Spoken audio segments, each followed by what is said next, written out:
ঘাসগুলো বেশি ফেলতে হবে। যে গাছটা মরিচের একটি চারা, যার আগা কাটা, কিন্তু এই গাছগুলোই ভালো হয়। এগুলোর কুশিগুলো অনেক শক্ত হয়, বডিটা শক্ত হয়, গাছটা মজবুত হয় এবং ঝাপড়া হবে তুলনামূলক অন্য গাছের থেকে। এই গাছগুলোই বেশি ঝাপড়া হয়, অনেক ডালপালা জন্মালে এটার। এইভাবে 5টি গাছ আজকে লাগাবো। এই 5টা গাছ লাগানোর পরে পানি দেব।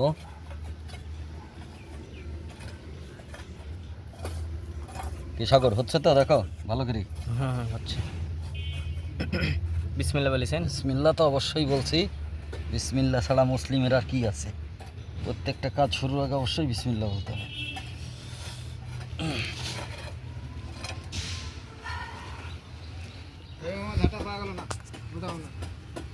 এই ঝাট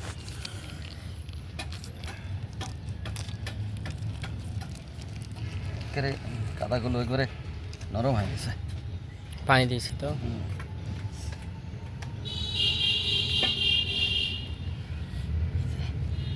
গাছগুলো অনেক ডাল হবে।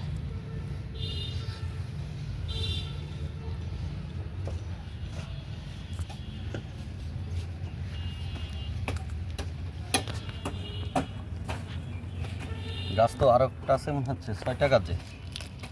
একটা দুইটা লাগাই দিন। দুটা লাগা দেবো?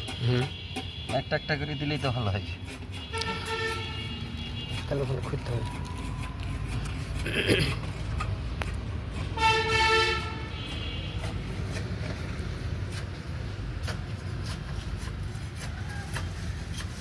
পাঁচটার জায়গায় 6টা গাছ। গাছগুলো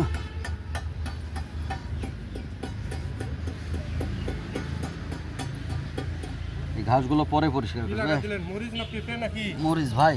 ও চাবি দেন। ভালো করলেন। মরিচ গাছ দিলাম, বেগুন গাছ আছে, পর্যায়ক্রমে অনেক গাছ লাগানোর ইচ্ছা আছে, দেখা যাক আল্লাহ ভরসা।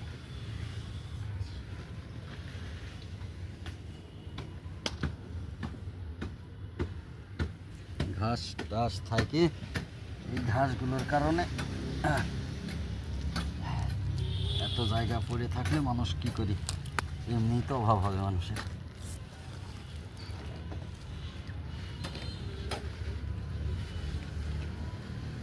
জায়গা ফেলাই রাখা যাবে না, প্রতিটা জায়গাতে কাজ করতে হবে। এটা হলো